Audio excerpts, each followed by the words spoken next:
এই ক্যানিং থেকে শিয়ালদা পর্যন্ত যাবেন, পাটার মাংস থেকে বাঘের চোখ পর্যন্ত পাবেন, কিন্তু আমার কাছে যে জিনিসটা আছে এটা কোথাও পাবেন না। খাই একটু গাছের পাতা, তাই নে ভাই কত কথা। আমার কাছে আছে অরিজিনাল খৈনি। আমার এই খৈনি খেলে কোনো অসুবিধা হবে না। আচ্ছা একটা কথা বলি, খৈনি খেয়ে যাদের পেটের সমস্যা হচ্ছে তারা একটু গ্যাস্ট্রোলজি ডাক্তার দেখিয়ে নেবেন, যাদের বুকের সমস্যা হচ্ছে তারা একটু চেস্টের ডাক্তার দেখিয়ে নেবেন, যাদের হার্টের সমস্যা হচ্ছে তারা একটু কার্ডিওলজি ডাক্তার দেখিয়ে নেবেন, যাদের কিডনির সমস্যা হচ্ছে তারা একটু নেফ্রোলজি ডিপার্টমেন্টে দেখিয়ে নেবেন, আর যাদের কোনো সমস্যা হচ্ছে না তারা আমার এই খৈনির কাছে আসবেন। আমার এই খৈনি খেলে কোনো অসুবিধা হবে না। এই খৈনিতে আছে হরিতকি, এতে আছে জোয়ান, এতে আছে আমলকি, এতে আছে কালমেঘ, এতে আছে লবণ, 80 চুটকি 90 তাল, তারপর হবে খৈনির হাল। আমার এই খৈনি খেলে পুড়বে না গাল।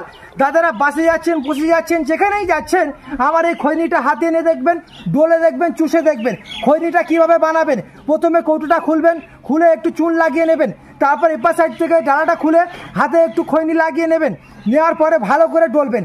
দাদা খৈনি ডোলার কাছে নেশা হয় 80 চুটকি 90 তাল, মানে 80টা এরকম চুটকি দিতে হবে, 90টা এরকম তাল মারতে হবে, 80 চুটকি 90 তাল, তারপরে হবে খৈনির হাল। ভালো করে ডলে নেবেন, ডোলার পরে একটু এরকম তালি মেরে চুনটাকে উড়িয়ে দেবেন, দেওয়ার পরে সুন্দরভাবে এরকম দুটো টিপ মেরে দাদা এই গালের পরে ঢুকিয়ে নেবেন।